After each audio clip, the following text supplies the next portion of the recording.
Hello, everybody. I'm just going to wait for a few more people to arrive. We'll start in a couple of minutes.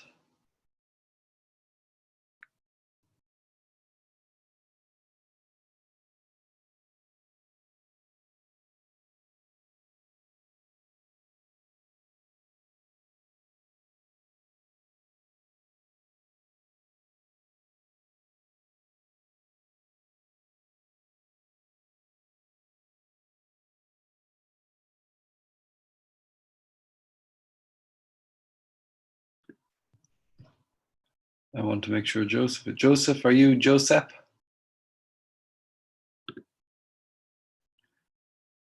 Or is Joseph someone else?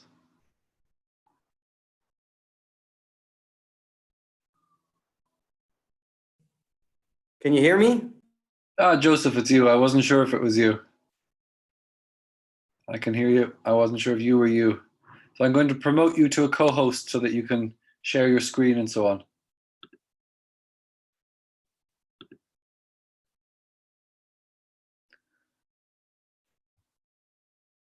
So now you are a co-host. And you can share your camera, share your screen, whatever you like. Brilliant. You're muted at this moment. Shall I unmute you? There, can you hear me now? Wonderful, you're back. Yes, good. Perfect. Great. Nice to see you. Nice to see you, Daniel. How are you? I'm very well, thank you. Okay, that's great. I'll just give you a brief introduction if that's okay. Yes, that's perfect. So welcome everybody to the second UCD Newman Center online public lecture. And this is a series of public lectures that the center is hosting this autumn. And my name is Daniel Deasy and I'm the director of the center. I'm very pleased to welcome our second lecturer, and that is Associate Professor Joseph Cohen from UCD School of Philosophy. I'm absolutely delighted to have him as a speaker, and he will be speaking on the call to justice, a Jewish voice in philosophy. Well, thank you very much for agreeing, Joseph, and take it away. Thank you. Thank you very much. First of all, I'd like to thank Daniel Deasy, the director of the Newman Center for the Study of Religions, for this very kind invitation. It's a true honor to be speaking, even in this format, which is complicated, but I'm very, very honored to be speaking at this in this lecture series. I'd like to thank all my colleagues at the School of Philosophy at the University College Dublin. It's been a difficult beginning of the trimester, but I would like to take this opportunity to thank them very much for what is appearing to be a good year nonetheless. And I'd like to thank also, as I begin my talk, my lecture today, I'd like to thank very singularly the students, especially at the master's and PhD level at University College Dublin, who have been helping me along in many ways with this reflection that has been ongoing for the last couple of years. Now, just one word before I begin.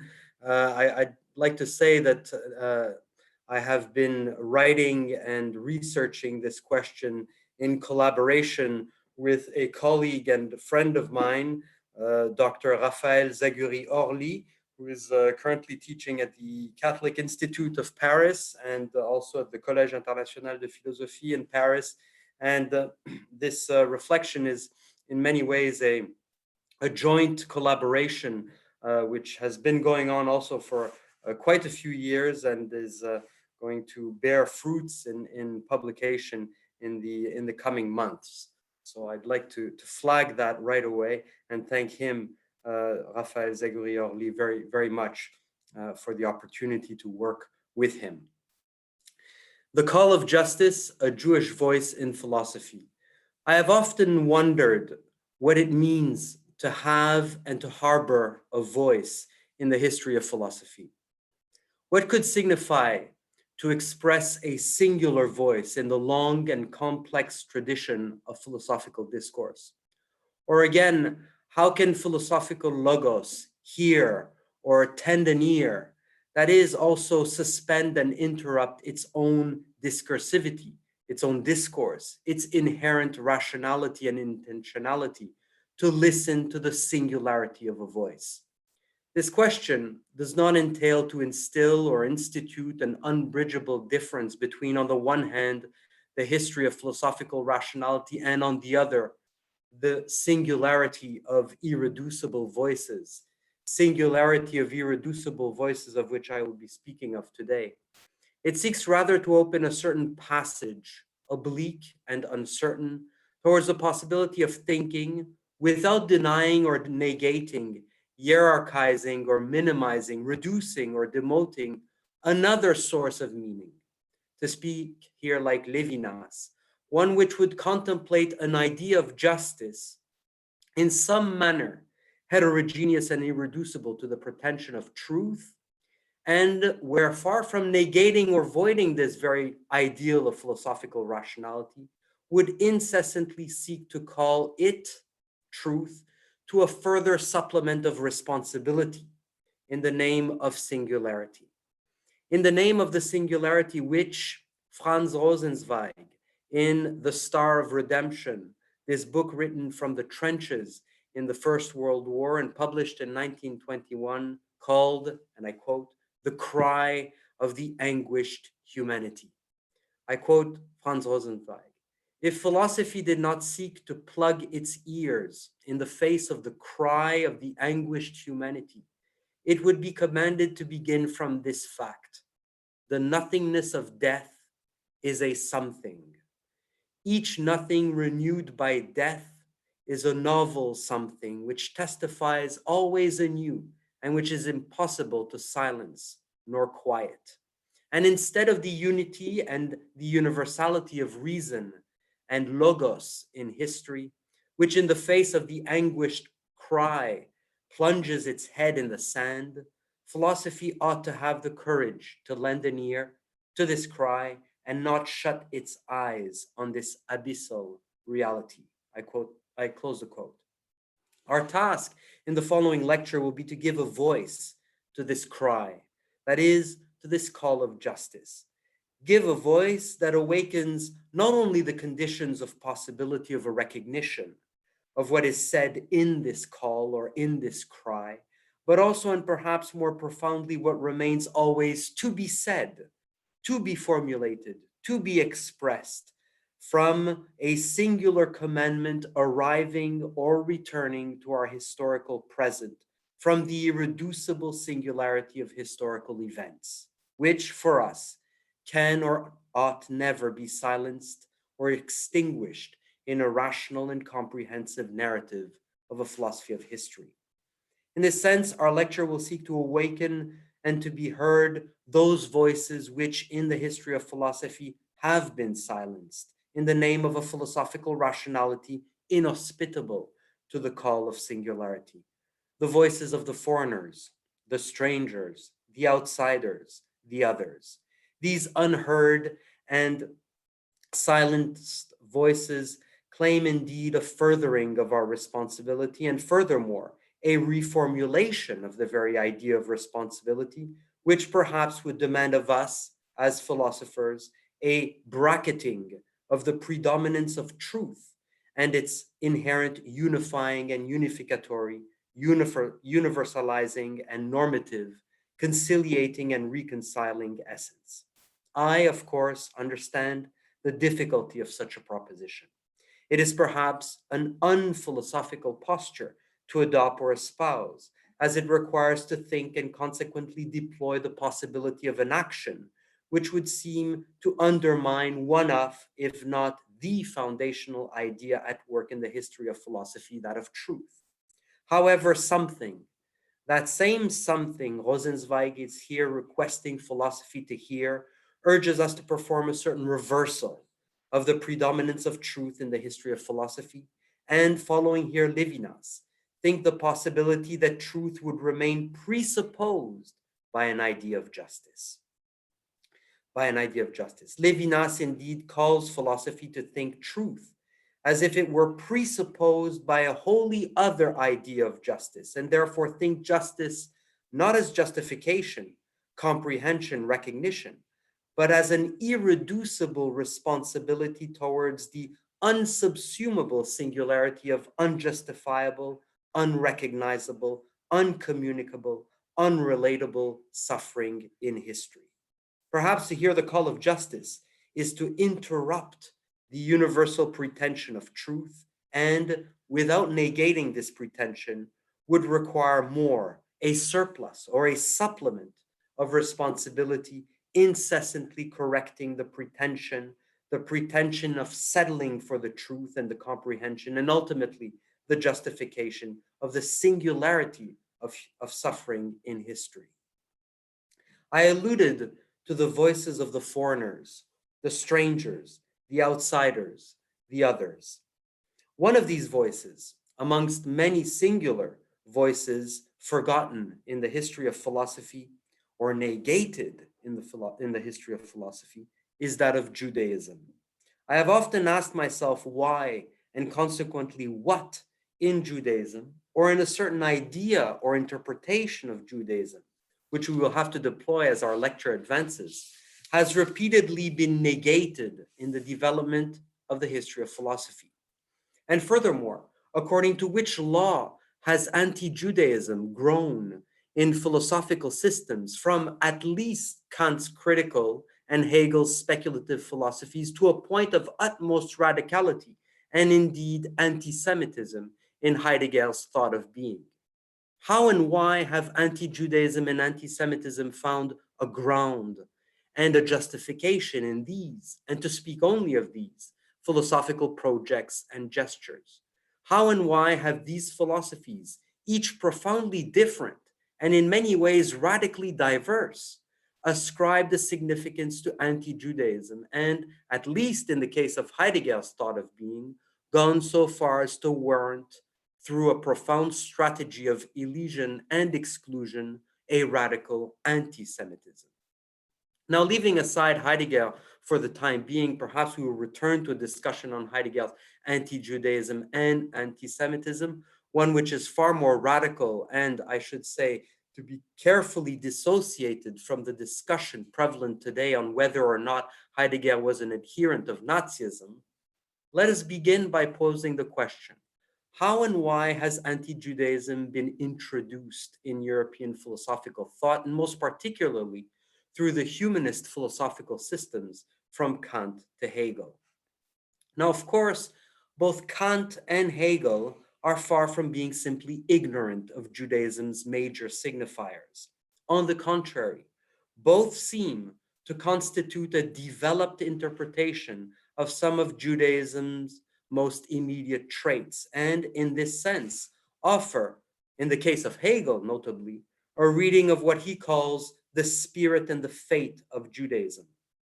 However, and this is an interesting point, both Kant and Hegel, and we will analyze the differences in each of their appreciations of Judaism, mark a definite and resolute negation of the Judaic. This is an important point to mark right away. Despite the differences, radical, between Kant and Hegel's philosophies, each engage in a condemnation of Judaism. The question is why?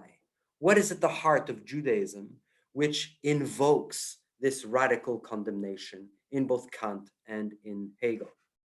In Kant, anti-Judaism is thought as the consequence of the impossibility for reason to appropriate the singularity of the Judaic heterogeneous religious revelation. The central aim of the religion within the bounds of bare reason is to explicate the meaning of a pure moral religion and establish the transcendental conditions of possibility by which religious revelation ought to deliver human finite rationality from any form of dependence and orient it towards the institution of its own moral autonomy. Indeed, religion for Kant is thought as a vector which impulses human rationality in obeying the categorical imperative of autonomous morality. Human rationality ought to always be the only source of moral commandment, and therefore its task remains to actively translate in its own norms and according to its own orientation the content of religious revelation. Hence, the religion of reason not only inscribes a certain critical distance with the dictates of religious revelation, it also and more profoundly defines a religion which vigorously brackets the idea of a transcendent God as source of the moral law by investing human rationality and human rationality alone with the task of furnishing for itself its own universality. In other words, critical rationality takes precedence on divine revelation, and consequently, morality experienced and posed by the finitude of human reason constitutes the idea of religion itself through the task of translating and transmuting into universal norms the heterogeneous and exterior historical and statutory commands and dictates of religion. It is in this manner that Kant advances the idea of a pure religion of reason, and through this idea proposes a certain hierarchy of religions. The lowest in this hierarchy proposed by Kant is Judaism. Highest on the scale is Protestantism, which for Kant is most akin to the transcendental gesture of the pure moral religion of reason. Indeed, for the philosopher, religion becomes and attains philosophical self-consciousness when and only when its commandment and dictates are expressible and can be transformed from given and external orders or decrees into rational and thus universal and intersubjective norms of moral action based on reason and instituted by reason alone. But Kant not only places Judaism at the bottom of the scale of religions, he also removes it altogether from this scale. In this sense, Judaism is not the lowest of the historical religions for Kant. It is not truly a religion in the sense transcendental philosophy furnishes of this idea. Indeed, Kant deprives Judaism of any moral significance. Judaism constitutes thus an exception. It is accepted and thus excluded from accessing the pure moral and rational religion. Now, this exception of Judaism, here associated with its radical submission and subjection to the divine revealed heteronomous law, explains, according to Kant, the Judaic idea of election. In one of the many troubling passages on Judaism in the Religion Within the Bounds of Bare Reason, Kant does not hesitate to mark how and why Judaism always supposes non-universality, and therefore implements a rejection of the order of a rationally posed and instituted moral normativity. The Judaic idea of election is significant of this particularism for Kant, in that it supposes an immediate relation between the believer and a radically transcendent and unrecognizable, therefore uncommunicable law or commandment. Uncommunicable meaning, for Kant, the impossibility for the universality of reason to furnish the horizon for a transcendental foundation of moral duty and intentionality. Now, this anti-Judaism is not a simple historical prejudice. It is inherent within Kant's transcendental appropriation of religion through the deployment of a rational morality based on the autonomy of the subject. What is at stake, and thus what differentiates Judaism from Christianity and Protestantism, is that the latter have both engaged in a translation of the singularly transcendent form of revelation into the possibility of comprehending its content as universal. Which is why, for Kant, only one possibility remains for Judaism and generally Jews: conversion. It is in this sense that Kant maintains how and why Jews and thus Judaism should, I quote, publicly adopt the religion of Jesus and appropriate the New Testament as retrieval of the Old Testament by interpreting both in the light of the pure morality of reason. Through conversion, therefore, Judaism can transcend itself and replace and supplant the transcendence of its commandments and dictates by adopting the stand of universality and morality furnished by the power of a transcendental rationality capable of furnishing intersubjective norms. through the mediation of Christianity, which has, according to Kant, performed and accomplished this translation from transcendence to the pure morality of reason, Judaism ought to strip itself from its relation to transcendence, to particularity, which we will seek in what follows to think as singularity, through what we will explicate as a Judaic response to Kant's negative reading and interpretation of Judaism's transcendent law, to revelation, and ultimately to the other, in order to justify the norms and values of intersubjective identity. Only in this manner, claims Kant, could Jews acquire civil rights and Judaism overcome itself and therefore become beyond itself a religion of reason. This is what Kant means in the Conflict of the Faculties when he speaks of the euthanasia of Judaism. Hegel's The Spirit of Judaism constitutes the first part of the spirit of Christianity and its fate. The text offers an interpretation of many central concepts and signifiers of Judaism and examines the manner in which the so-called religion of the law needs to be appropriated and accomplished by the religion of love, that is, by the natural speculative religion for Hegel, which is, of course, Christianity. The heart of the speculative interpretation Hegel furnishes of the relation between Judaism and Christianity implies and supposes a specific and resolute negative reading of Judaism, one in which the Judaic is entirely summed up as the domination of an exterior and heteronomous law and subservience to an incomprehensible and irrepresentable fate. But also, and in the same breath, the same interpretation expects nothing less than the suspension, the break, and the rupture with the law. That is, the transformation, metamorphosis, transgression, and conversion of the law through and by the advent of love, symbolized by the spirit of Christianity. For the law, and most particularly the Judaic law here, expresses separation, opposition, unilaterality, that is, restriction, limitation, and repression of a finite self in the face of an infinite other. The law is hence the figure of a relation between an infinite dominant exterior and heterogeneous power and a subjected, repressed, and suppressed finite subject.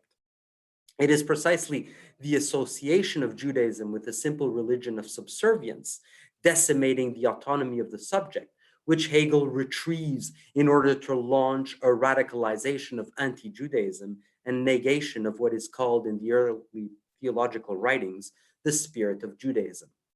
Now, of course, this interpretation of Judaism is clearly animated by a profound and violent anti-Judaism.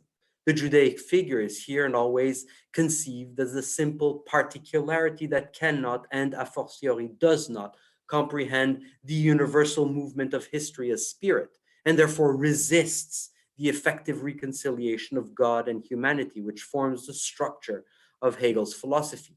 The Judaic figure remains thus attached to the simple, immediate, and abstract naturality of a concrete existence, and refusing to elevate itself beyond this condition towards the effective reconciliation of what Hegel calls spirit, is condemned, I quote Hegel, to be dashed to pieces on his faith itself.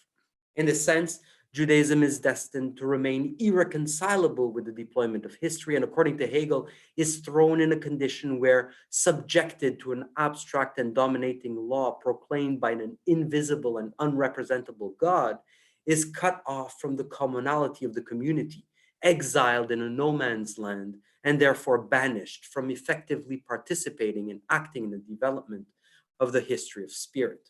And hence Judaism, according to Hegel, rejects all forms of reconciliation, which with God, as we have already remarked, but then also with other nations and communities, as well as with nature, which means for Hegel that Judaism is always the bearer of an alienated figuration, subjected to an unknowable, unrecognizable force of domination. And since it cannot recognize the effective development of spirit, the movement of reconciliation through the deployment of history, it cannot relieve its limited and finite condition to the infinite resolution of absolute knowledge. Consequently, for Hegel, Judaism, in that it remains subjected to an exterior positivistic law and unable to deploy and reveal the modality of reconciliation, can only seek to dominate and control others. This is the curious movement that Hegel analyzes, that being subjected to an exterior law can only produce another dominator. And hence, Judaism is subjected to an exterior law and a heterogeneous law, and therefore can only reproduce this form of domination, therefore dominating and controlling others. Hence, Judaism is nothing more than a dominated dominator, or moreover, a purely egoistic, self-severing being whose sole project is to exercise its particularity over and above others. It lives only through judgment, perpetuating separation and alienation, since it is always itself judged, that is, subjected to an invisible, unnameable, and infinitely superior judging force. The interpretative thesis always remains the same. The spirit of Judaism, characterized by Hegel through the figure of Abraham, cannot love, knows not how to love, wants not to love. And thus the Judaic figure continuously and incessantly abstracts itself from the very possibility of willing, of knowing, of being, and thereby cuts itself out of all effective and purposeful, meaningful and resourceful relationships with God, with nature, with other humans, to the point where this figure becomes, according to Hegel's directed reading, radically ahistorical, meaningful, intentional, as it stands always outside, refusing, rejecting the deployment of history as incarnation of the identity of spirit, reconciled with the different moments and instants of its manifestation. For Hegel, therefore, the sky for the Judaic figure remains empty, which is why, to quote here Hegel's very last passage in The Spirit of Judaism, I quote, "The great tragedy of the Jewish people is no Greek tragedy. It can arouse neither terror nor pity, for both of these arise only out of the fate which follows from the inevitable slip of a beautiful character. It can arouse horror alone. The fate of the Jewish people is the fate of Macbeth, who stepped out of nature itself, clung to alien beings, and so in their service had to trample and slay everything holy in human nature, had at last to be forsaken by his gods, since these were objects and he their slave, and be dashed to pieces on his faith itself." Now, moving to a type of Judaic response, both to Kant and Hegel, to offer a type of passage into this idea of justice I was alluding to in the beginning, I'd like to begin with Levinas. Levinas, you see, the Levinasian indication intends to imply from the Judaic tradition how the heteronomy of the revealed law commands a responsibility for the other, irreducible to moral duty, and which awakens subjectivity to the urgency of an ethical response precisely by circumventing the order of perception, representation, judgment, and intersubjective recognition. The revealed law, for Levinas, far from sweeping or carrying away subjectivity into enthusiasm, which was Kant's major scare, far from carrying away subjectivity, awakens it to an ethical response precisely as it suspends the signifier of normativity and autonomy. Far from marking the bare subjection of the subject to a heteronomous and unrepresentable commandment, Levinas entirely redefines subjectivity as an ethical response beyond and outside autonomous morality and intersubjectivity, recognition and universalism, and whose responsibility, this is the important point, remains uncontainable within the possibilities of subjective autodetermination.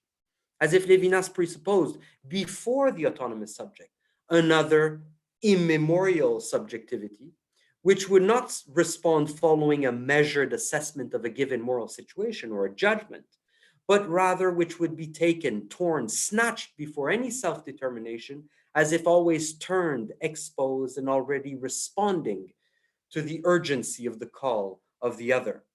A more radical ethics would be Levinas' statement, which Levinas calls a prophetic modality within subjectivity. This prophetic modality in subjectivity is referred to at the end of Levinas's most radical text, Otherwise Than Being or Beyond Essence, where Levinas claims subjectivity is prophetic in that it is always animated and awoken by the other in the same, the other in the same. And in this sense, Levinas pursues by marking in this vein all the spirituality of human beings prophetic, and therefore entails philosophically how and why the prophetic is inherent within every subjectivity, in that the subject is incessantly assailed and awoken by the other's calling, one which can never be appropriated or reappropriated within the scope or the horizon of the autonomy of the subject. The other is never posed, therefore, before the subject, standing before the subject as an object or another subject, but rather beyond presence and outside representation, instills in the subject an awakening which awakens it to an infinite responsibility.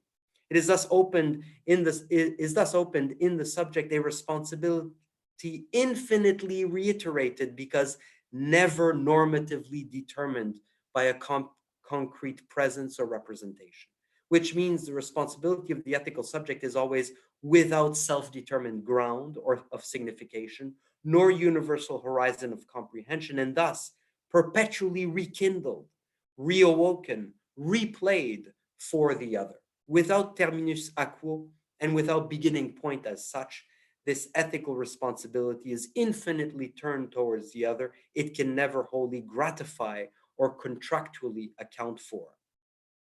Now, Levinas's response to Hegel and the European tradition is not only an attempt to escape the climate of philosophical totality, but also engages thinking in an ethical commandment towards the history of philosophy itself, that of refusing and interrupting its innermost modality, whereby the other, here Judaism, is already reduced to a circumscription of meaning, which remains always allergic and adverse to the otherness of the other. In order to develop this response to Hegel's anti-Judaism, Levinas begins by demonstrating how and why, in the face of the Ulyssian structure of Hegel's speculative philosophy, always reconciling the moments of the history of spirit within the absolute origin and identity of its conciliatory meaning and signification, Levinas calls on the Abrahamic figure. Now, the dynamic of the relation between Judaism and the history of philosophy is approached in the confrontation between two founding figures for Levinas, Abraham on one hand and Ulysses on the other. This relation has often been portrayed as a simple opposition between a figure of pure exile on the one hand, Abraham, and a figure of a simple return to the self, to a place, to an original beginning and founding point on the other. Yet Levinas sees the relation between Abraham and Ulysses as much more complex, not only because it would be too reductive to simply envisage Ulysses as that mythical figure returns home after the Trojan War, thereby symbolizing the movement of Greek rationality always returning to the affirmation of the same, and only because it would be equally reductive to portray Abraham as that biblical figure who departs from his home towards another foreign land, thereby parting with his family, his language, and thus marking the Judaic trait of separation and difference as described, perhaps at times caricatured in Hegel's early theological writings.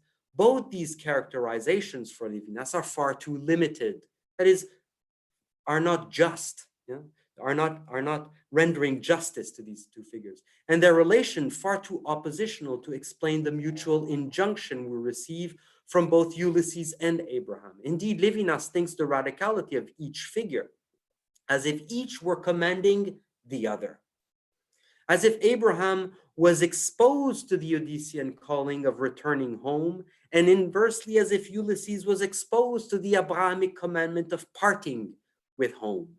In other words, Levinas does not settle for a dialectical resumption of these figures, and this is precisely what he opposes Hegel. He elaborates a wholly other modality for each, the Ulyssean and the Abrahamic, and consequently understands their relation as an infinite movement where both figures are, one by the other, suspended and consented. Thus, the Ulyssean figure recalls the Abrahamic figure to his responsibility as regards to a certain form of return, of the necessity of a certain dwelling in the confines of a home, and the Abrahamic figure calls the Ulyssean not to remain trapped in the logic of a return, and thus to the simple identification with place, home, self, or property. In this sense, both Ulysses and Abraham affect one another by radically differing from each other and by marking the need that each supplement the other. The figure of Ulysses affects the Abrahamic figure by testifying of the necessity of a return to place, and inversely, the figure of Abraham affects the Ulyssean figure by incessantly bearing witness as to the need for transcending the closure and the economy of such a return.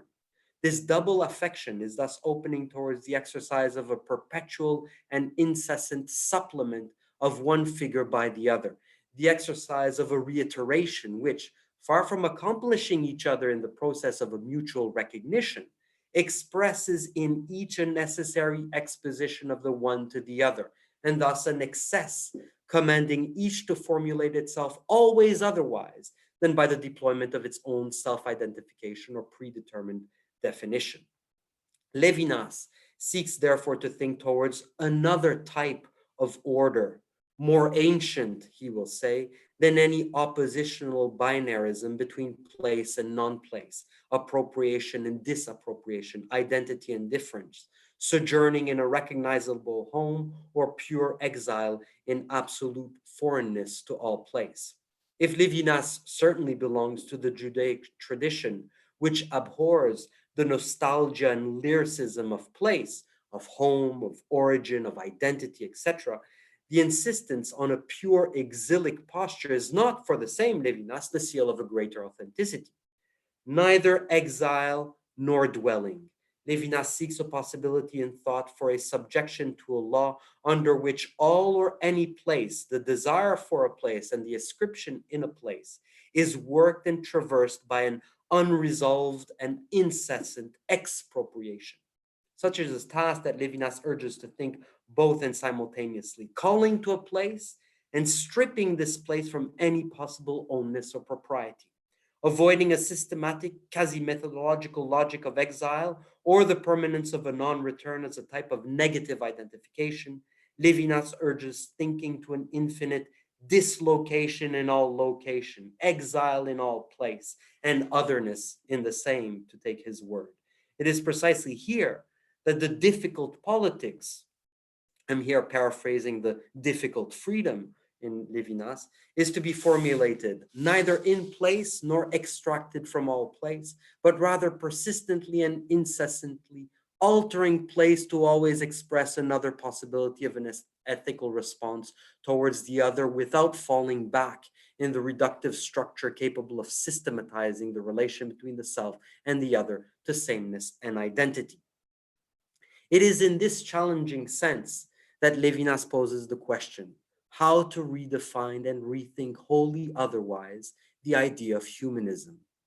Neither simply humanist nor anti-humanist, Levinas elaborates a philosophical understanding of this debate which captures arguments from both positions in order to expound a further and wholly other idea of the human, and consequently of humanism, beyond its traditional characterization in the history of thought.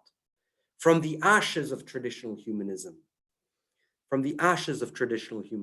from its failure, and this is the lesson for Levinas of the 20th century, from its failure to save those it was deemed to protect and save, all victims of the same anti-Semitism, says Levinas in the very famous quote at the beginning of Otherwise Than Being and Beyond Essence, all victims of the same anti-Semitism. Levinas took it upon himself very early in his philosophical writings to redefine humanism and consequently re-engage the relation between singularity and universality. Redefining humanism and rationality, re-engaging a wholly other relation between singularity and universality in the face of history, meant to pose anew the following philosophical question. How are we to ensure that humanism does not consent to forego itself in the face of a generalized nihilism in history, which engages it to revert and relapse against its own most norms of equality, equity, freedom, and moral autonomy? What could solicit another exigency than humanism for humanity? That is, a wholly other ethical and political commandment than the one determined and constituted in traditional humanism. Can another ethical call an idea of the political emanate from humanism, or must that other call and idea occur from a wholly other place than the one that has determined itself under the name humanism? Indeed, we are justified in thinking and must, in truth, think from which place could emerge another humanism, another than humanism, a hyper-humanism, incessantly requiring more than what humanism has determined for itself in its institution and constitution, that is, in its history. Now, contrary to what the entire philosophical tradition since Plato to Heidegger has claimed, when Levinas writes, truth presupposes justice, the gesture consists in marking how and why the history of philosophy stems not from its own self-appropriation or comprehension of its initial source, but rather remains incessantly inspired by that which is other and foreign to its own most identity and self-determination.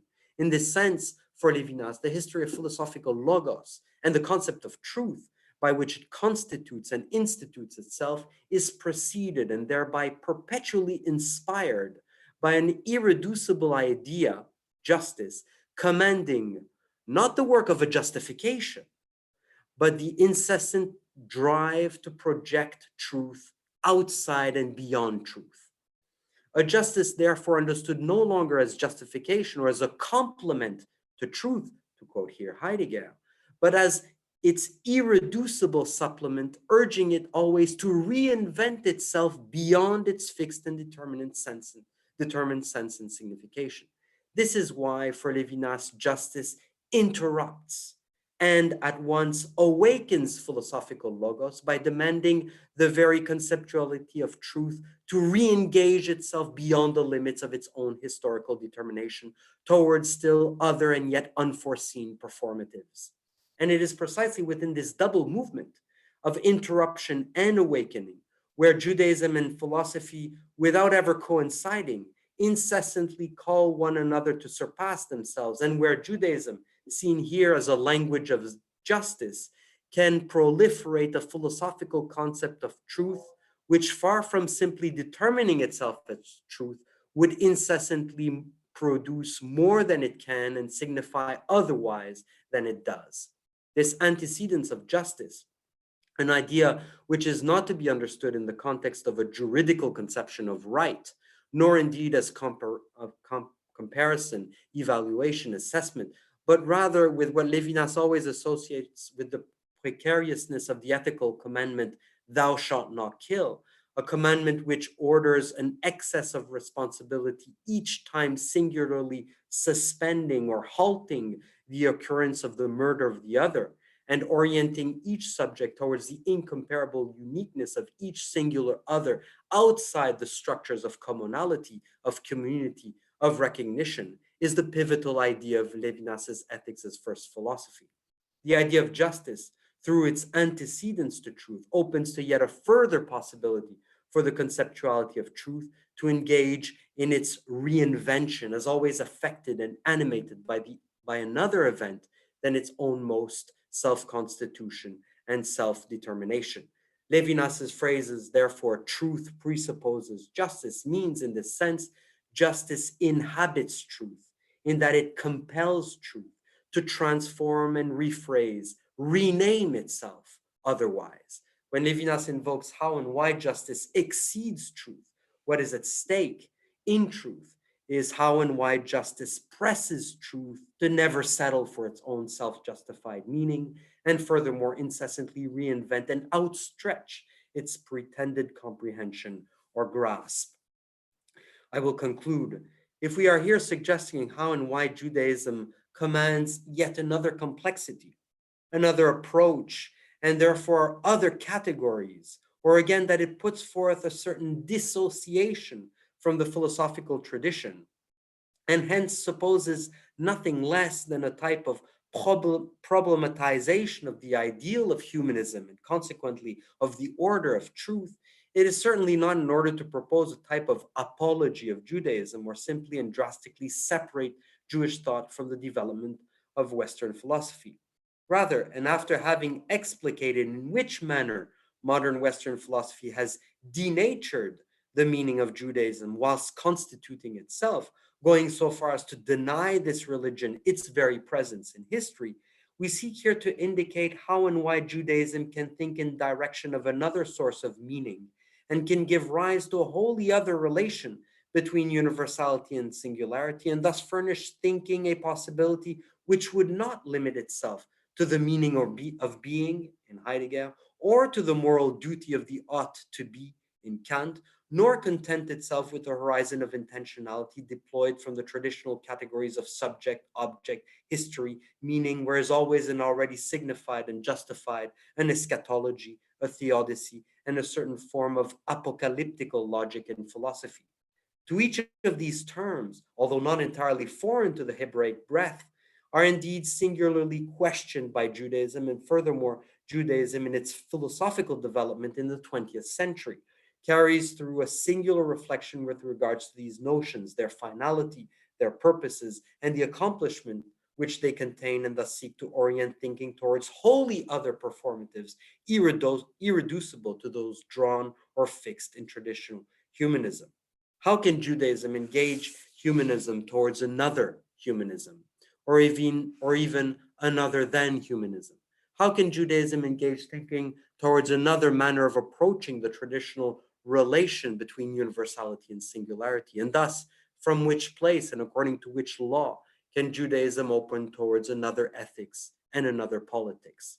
Such would be the questions for a contemporary Jewish thought. For Judaism ought not entirely be thought as a modern humanism. Indeed, Judaism has always sought to advance its difference with the traditional motifs of humanism, and it has done so precisely when maintaining, contrarily to humanism, a positive value to the trope and signifier of a transcendent heteronomy.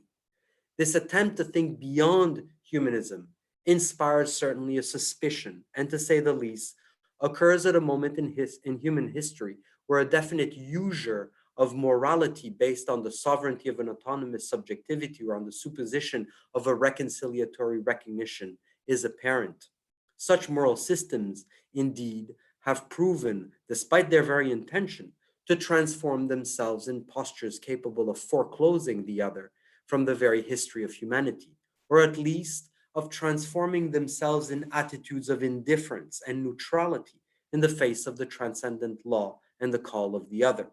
It is perhaps here that the anti-Judaic and anti-Semitic tropes in the history of European philosophy is most radically telling, and indeed urging our philosophical thinking to rethink our own humanity and its ethical foundations.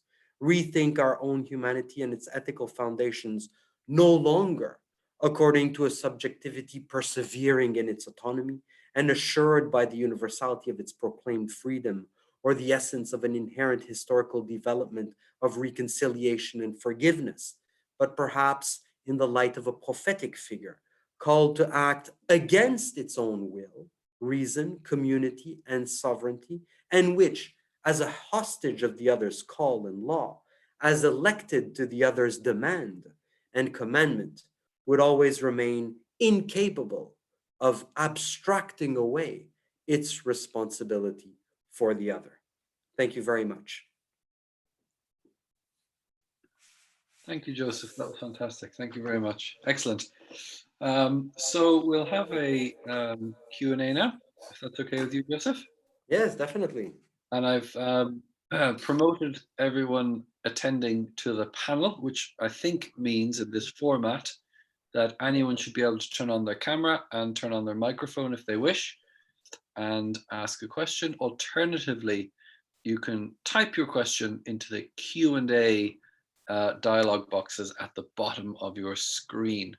So if you can raise your hand, if that's possible. I'm not sure if raising hands is possible, or simply jump in and ask a question if you would like. Let me see. Dan, I can't find where you raise your hand. This is Maeve Cook.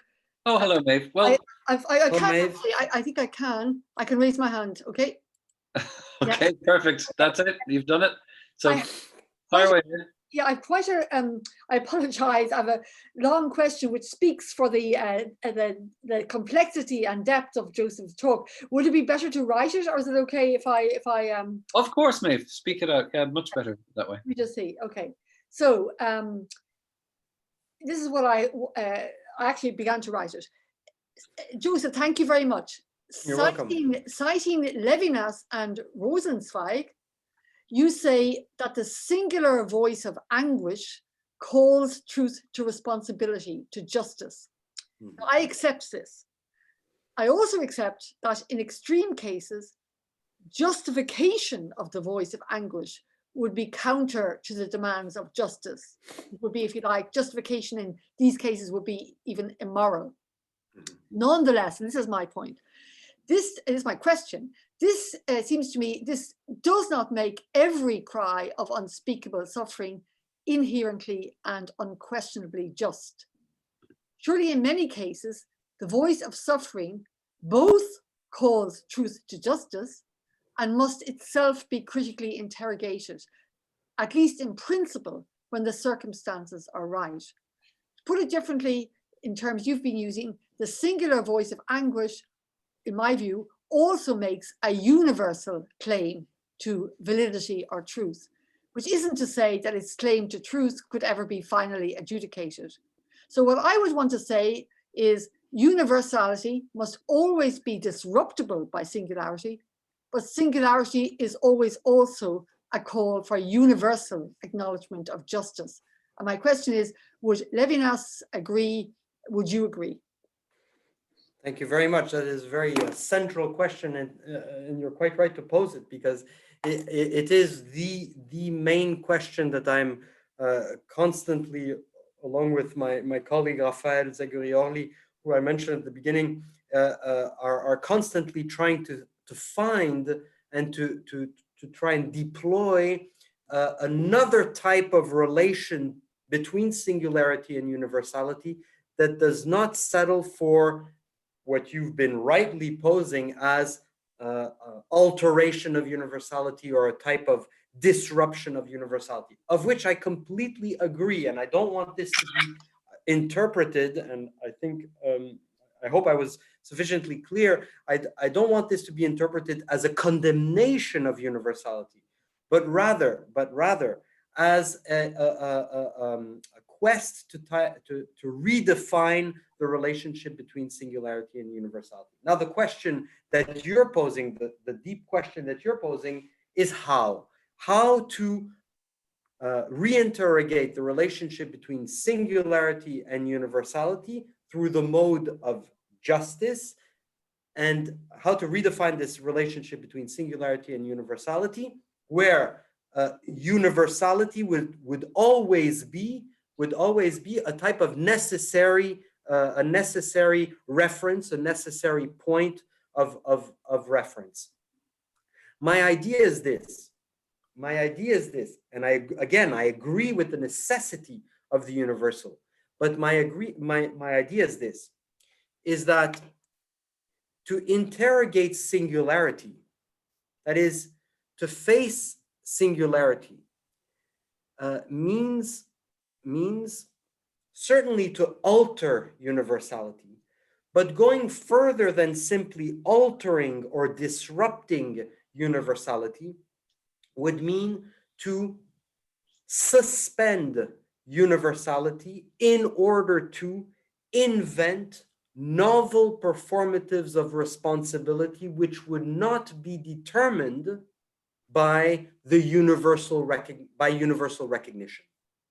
In other words, by universal recognition or universal norms. In other words, what is interesting to me is those points of exceptionality to universality, where this exceptionality would command universality to reach beyond its universalizable normative horizon and invent that which is wholly other than itself in order to respond responsibly to an ethical question, to an ethical urgency, to an ethical demand, to an ethical other.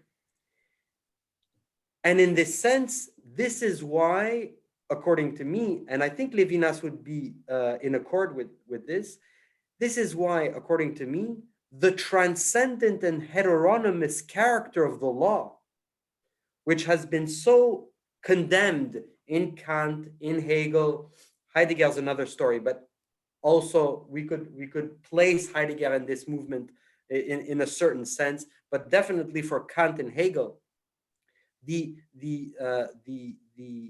status of the heteronymous law is and of the transcendent law must here be re-examined in the face of this necessity for an exceptional ethics towards an exceptional singularity, or towards exceptional singularities, I should say. Now, of course, I understand the difficulty of thinking, if you like, a norm outside the norm, or of inventing a responsibility that does not consent or settle for the universality of a norm, to think the exceptionality of a moral, of an ethical responsibility. But it seems to me that in order to think the singularity of historical events or the singularity of ethical questions or ethical situations, we need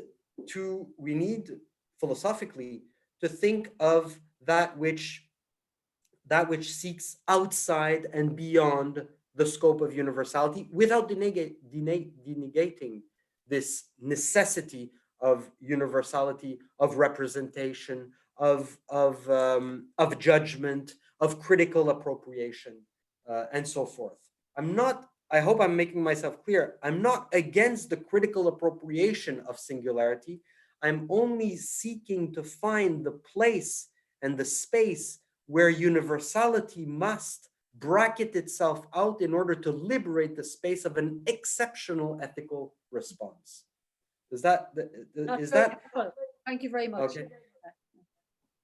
I think this is what Levinas seeks to do. I think in many ways with Derrida's aporia, this is what he's seeking to put forth, to bring about. Both Derrida and Levinas, I know that they're often criticized for this, but both Levinas and Derrida are not opposed to universality, are not opposed to universality or to critical appropriation. Even Habermas recognized this in Derrida, but they are seeking constantly and incessantly, and to go further, in the name of universality, this point where universality suspends and brackets itself out in the proposition of wholly other performatives than the ones determined by the horizon or the scope of universal norms or of universal recognition. Thank you, Joseph. That's very helpful. We have a second question, Joseph, if you look in the chat section from Jonathan Listic. So can you see that there from Jonathan? Yes. Could you please comment a bit more about justice as an ethical So if you read out the question so people can hear. Sorry. Yeah, that's okay. Could you please, so Jonathan Listic, could you please comment a bit more about justice as an ethical principle in opposition to the judicial, perhaps political principle of justice? Is the mercy, chesed in Hebrew, relevant in this distinction? If yes, could we talk about a difference between Christian love, as in Hegel, Kant, and Jewish mercy, as you presented, Levinas? Okay, very informed question, very difficult question, and it places an emphasis in what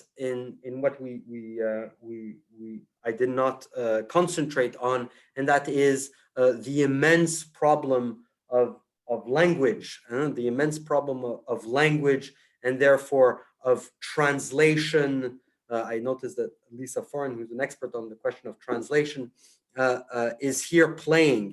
Not only translation between the German and the Greek, to already call on to Heidegger in a certain manner, but also between Hebrew and Latin, Hebrew and Greek, mercy and love. All these questions of language and of translation are, of course, very, very present. Let me just comment on the first part of your question. The idea of justice as an ethical principle, I wouldn't say in opposition to the judicial, even though I perhaps said it in the paper, but I would rather say that justice needs, and here I'm being perfectly Derridian, if you like, justice here is irreducible to the judicial, irreducible to right, to recht or right or droit. Justice as being irreducible to recht, right, droit, and therefore to the judicial, would mean, this is the idea that's in the back of my mind, would mean that the institution of justice, the institutionalization of justice, the rendering of justice in an effective, and here I'm going to go back a little bit to what I was saying to Maeve, the establishment of justice as a institutionalized, universalizable, recognizable principle of decision is in some way, not in all ways, but in some way, reducing the idea of justice. I believe, and here I'm following Derrida in Force of Law, very important text, following Derrida in Force of Law, that the idea of justice must remain in some way irreducible to the applicability of right, to the applicability of the judicial. Now, what is meant by this? It is not meant to be to say that Derrida or his idea of justice would be a type of Platonic ideal that is far removed from the concrete content of materiality. Rather, it means that the idea of justice, in order to remain attached to its own idea, would mean to multiply and incessantly proliferate the aporias, or the contradictions, which would render impossible its actual determination or its actual institutionalization. In other words, justice must always and already remain a question, must always and already remain that which is yet calling on to another further question, yet calling on to another further suspicion, yet calling to another and further doubt as to the embodiment of justice itself in an institution or in a decision. So what I'm meaning to say is that it is only when riveted to such an idea that is incessantly seeking more than its institution, its decision, or its instantiation, that one can hope to remain just towards the singularity of an event. In other words, the singularity of the event calls in a certain manner that it always returns and arrives to reformulating an idea of justice towards it. It can never settle for a just and justified position in relation to it. It's always pushing a more just ethical response to it. Now, in relation to the idea of chesed, of mercy, of course, I could link it to the idea of chesed, but the same logic of supplement would have to apply. That is, what is most frightful here to me, and what I'm trying to see the idea of Judaism as informing or animating the history of philosophical logos, is that the instantiation of justice, or the instantiation of mercy, or the instantiation of forgiveness, the deliberation on the conditions of possibility for forgiveness to be fulfilled, for example, is a reduction and a reductive gesture, which is a reductive gesture of the very idea of forgiveness, of mercy, and of justice. So in a way, I'm seeking to constantly and incessantly supplement the idea of justice by yet a further contradiction. You can't yet call this justice. It is still questioning you before you can instantiate it, before you can determine it. I don't know if this is if I'm explaining, if it touches on what you wanted to bring out, Jonathan, but this is what I would say in the beginning of this. Thank you, Joseph. That's excellent. And Jonathan says, this is great. Thank you very much. So that's wonderful. Thank you. Any other questions? You can raise your hand. You can type into the dialogue boxes, or you can simply start talking.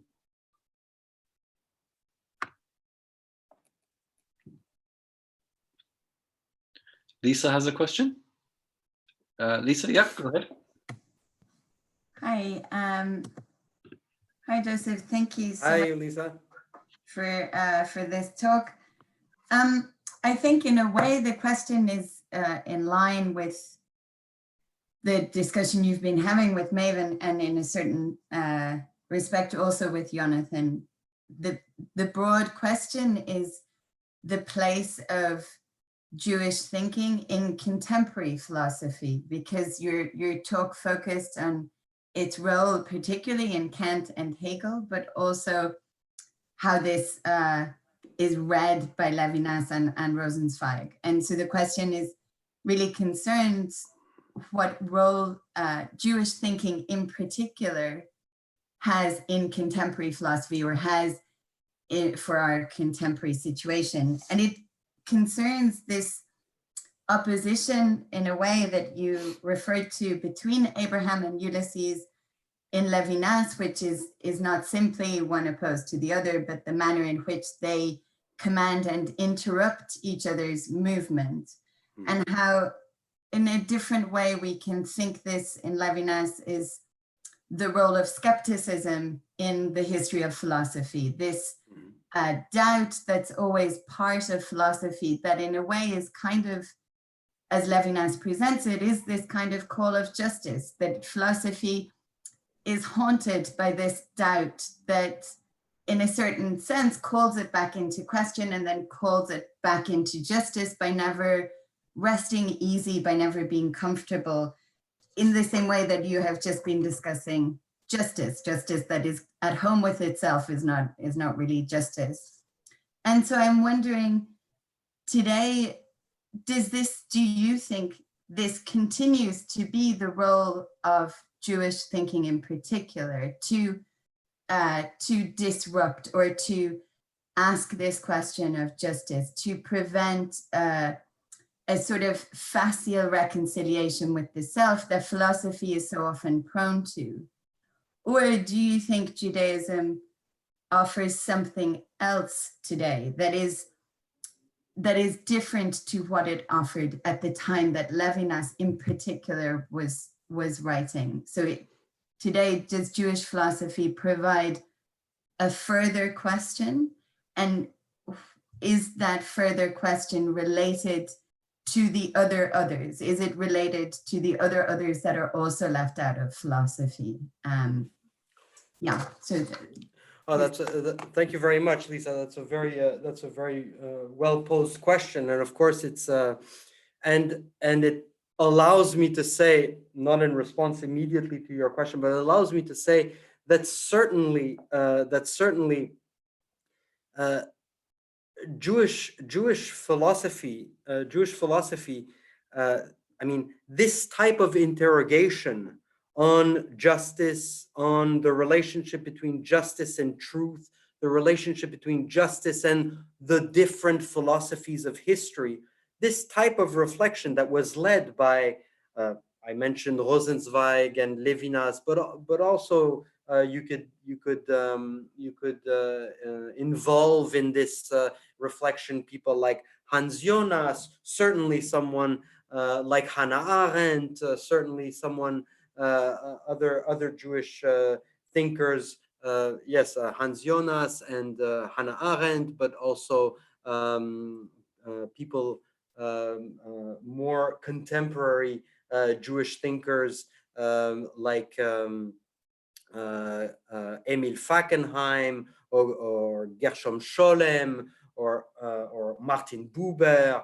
Well, they all have a type of suspicion, to Karl Löwit, all have a type of suspicion towards these narratives of narratives of the philosophies of history. And this type of reflection is not in response to your question, but this type of reflection was possible for Jewish philosophy only after the Second World War, only after the 20th century. And this is an important point because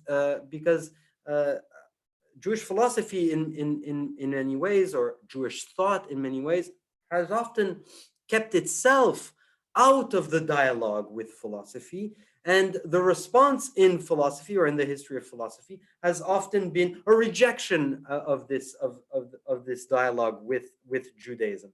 So I would really want to stress that this thinking in Jewish philosophy is relatively new. Now, your question is seeking to deploy another strand of novelty, if I may, in Jewish philosophy, another strand of novelty in a way beyond what I've been presenting in Levinas. And yes, I do. I think there is a novelty in Jewish philosophy right now, and I think this has to do with the question of nihilism. And it's something I did not deploy, perhaps just one or two phrases at the end of this paper. And I think that the main question today, of the two main questions of Jewish philosophy today, are the confrontation to nihilism, and by that I mean by a user, what I perceive to be a user and avoiding out of universal norms, of universal ethical norms, of the possibility of politics, of the possibility of democracy. I think one of the major challenges of Jewish philosophy, and perhaps of philosophy in general, is to confront this nihilism, which is rapidly eroding what I find to be rapidly eroding the very foundation of philosophical rationality, of philosophical universality, of the very status of the political, of the very ground of democratic rationality. That's one, and I believe that Judaism can have another type of response to this question, the question of nihilism, than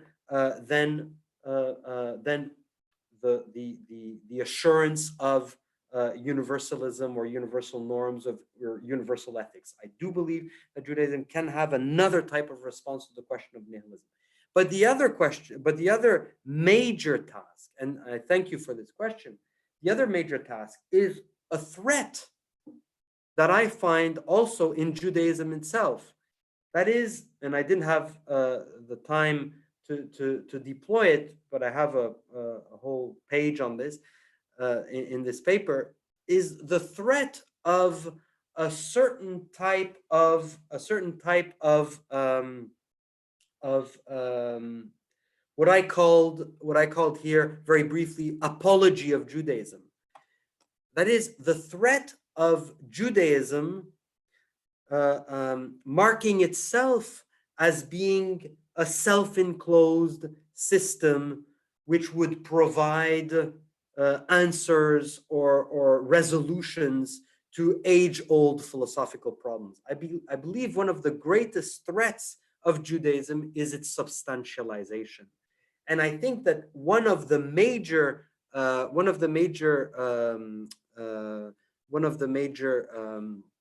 confrontations and challenges that Jewish thought faces today is this threat of substantialization of Jewish thought, as if this opposition between philosophy on one side and Judaism on the other would constitute a type of unbridgeable relation and radical difference, which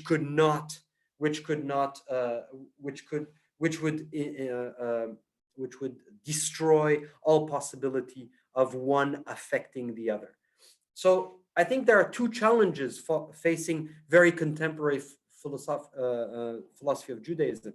This is, on the one hand, the threat of nihilism, which I see as very prevalent in our contemporary philosophical situation, and the threat of Judaism self-enclosing itself in a type of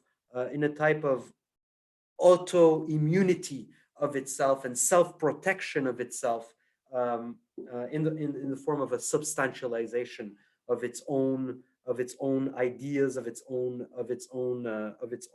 philosophical horizons. So here are two threats which I see very, very much at the brink of contemporary Jewish thought, which I'm not saying that Levinas did not see these, but I am saying that they were not Levinas's main philosophical worry. Levinas's main philosophical worry, I believe, was to rekindle a relation that had been entirely decimated between the history of philosophy and humanism and Judaism. I think that was his main task. What I believe today is a threat on Judaism itself, provoked by Judaism itself. That is the threat of self-enclosure, and this other major threat that I see as a more generalizable threat, not only to Judaism, but also to philosophy, and that is the threat of nihilism. I don't know if that answers anything that you wanted to point to, but yeah, no, that's great. Thank you. Sorry, this medium doesn't allow for the feedback of a nodding head and whatever. But no, sure. Thank you. Yes, I suppose that it responds to that question of, in some senses, the capacity for Jewish thinking or any particular strand of thinking to remain, in some sense, an ethical check on any system of thought is its own capacity to transcend itself. And so yes, you were saying about this danger of self-enclosure really responds to that. So yeah, thank you very much, Joseph. Thank you, Lisa. Thank you, Joseph. Any further questions? You can just raise your hand or type it. Don't see any raised hands. Hello, Hugh Cummins, sir. Hello, Hugh. Yes, go ahead. Hello, Joseph. Hello, thank Hugh. you. Thank you. Very, very stimulating lecture. I was trying to type a question here, but I know you began with Kant, yes, and perhaps I just wanted to ask: do you think the relation between autonomy in Kant, for Kant, the moral law is autonomy? It is, as it were, self-generated via reason. So in other words, the idea of autonomy and heteronomy then when we come to Levinus, I wonder, do you think these two terms can be deconstructed perhaps? In other words, that there is not an absolute distinction between them? Levinas, for example, after all, speaks of, as you quoted, the other in the same, not the other versus the same or the other above the same. And for Levinas also, the call of the other orders me in my own voice. Okay, that's he says this in his discussion of conscience. Conscience, a notion very important to Kant, also from his Lutheran background. The other orders me in my own voice for Levinas, as does the moral law for Kant. So Yes. what I want to ask really is, do you think there's the possibility of a more fruitful way of looking at the relation between Kant and Levinas, despite the former's anti-Judaism, pretty much along lines that you've worked on with Hegel, I think, you know? Yes. Thank you. That's great. Thank you very much, Hugh. I mean, it's of course a very, very important question, and I should just add as a type of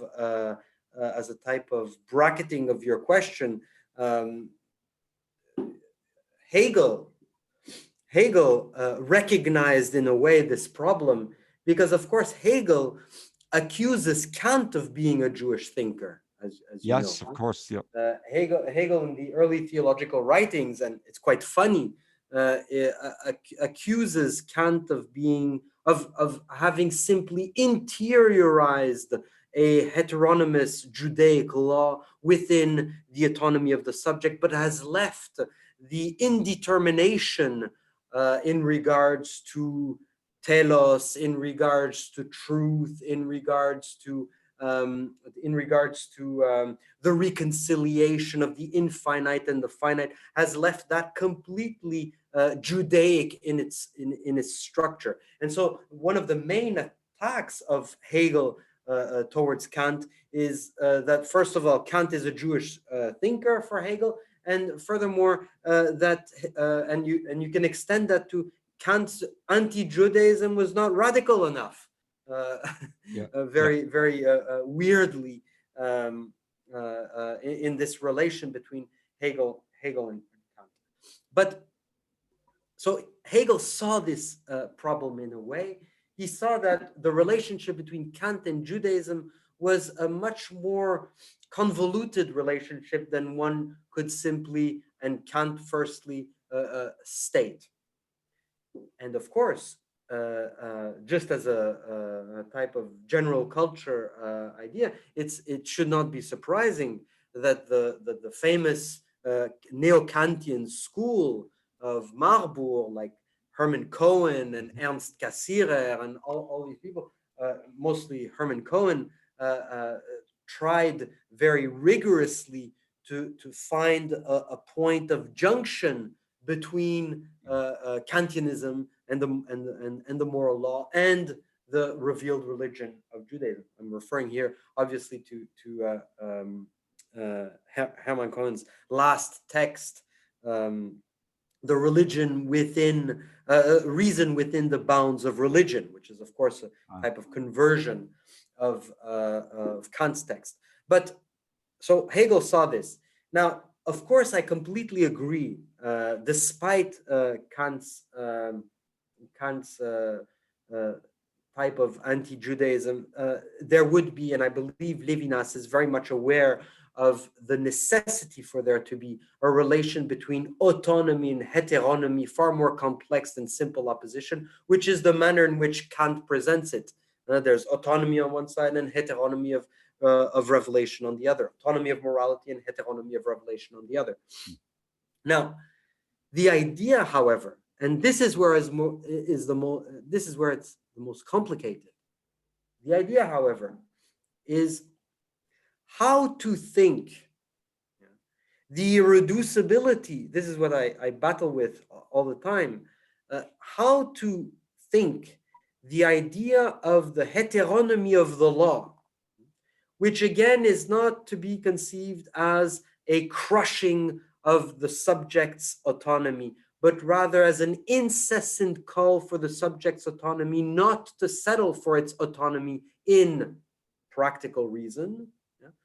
How to think this heteronomy without reducing it to autonomy, that is, without translating it in the words of autonomy, in the structure of autonomy, by maintaining a type of constant awakening of autonomy, towards a type of ethical response that would require more of autonomy than what autonomy can furnish, ethically or practically.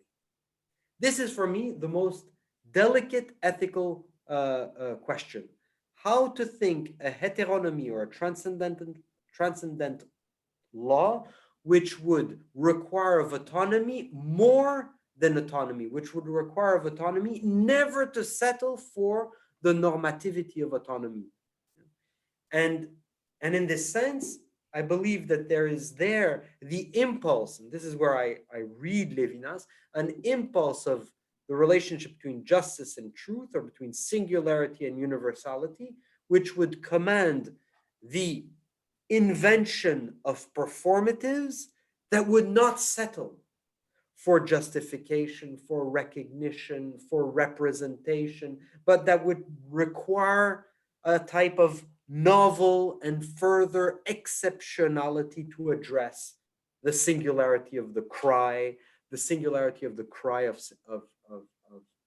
the anguished humanity that Rosenzweig is speaking, or of the suffering that Levinas is speaking of, or of any ethical situation which we are facing or confronted with.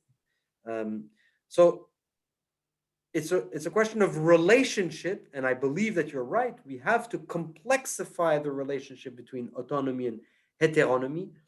The question is, however, according to which law are we going to maintain this relationship without reducing the one to the other? Does that make any sense? Yes, Hugh? yes, that's great, Joe. Thanks very much. And yeah, now, and just as a type of addition to what I just said, I am not at all convinced, especially now, and after a few many years, those of you who know me for a certain time will have definitely noticed a certain type of evolution on this question. I'm certainly not convinced with Heidegger's, no longer convinced with Heidegger's thinking in the letter on humanism, where Heidegger also tries to redefine, or destroy or deconstruct in a certain manner, far different from Derrida's, by the way, deconstruction of humanism. I'm not at all convinced that the Heideggerian response, which in some way places a very great emphasis on the event, on the singularity of an event, I'm not at all convinced with the Heideggerian proposition, or I'm no longer convinced with the Heideggerian proposition. Why? Because the teleology and eschatology of this history of being is precisely reducing and annihilating the very voice of singularity. And I think this determination that you find in Heidegger, to say a little bit about Heidegger, because I promised a few words about Heidegger to some of my students who are here. I certainly think that the determination at work in Heidegger's philosophy, the very radical determination which he marks between the history of being, the truth of being, the Ereignis as this appropriation of the conciliating movement of the truth of being, is a determination that effaces he faces the voice of singularity. I'm not at all convinced with Heidegger's proposition in the Letter of Humanism to rethink humanism. Thank you, Joseph. Yes. Any further questions? I don't see any hands. So I think we can finish there. If you're content to finish, Joseph. I'm very content. Thank you very much, Daniel. I think it's really wonderful that you're keeping on with this lecture series despite the times. And I wish a lot of luck and I think it's a great assembly and a great lecture series. Thank you very much for inviting me. Well, thank you for agreeing, and thank you for that excellent and stimulating talk. Thank you to everyone for coming. Our next public lecture will be on at 4 p.m. next Tuesday with Professor Catherine O'Donnell from the School of Philosophy, speaking on Buddhism. And just remains with me to thank my dear colleague Joseph for his wonderful talk again. Thank you to all. This would be the period, there would be a roar of applause. Yes, And okay. shouts of approbation, but sadly we must leave each other in silence at this time, but soon we'll be back together. Thanks, Joseph. Okay. Thank you, everyone. Stay safe, everybody. Stay safe.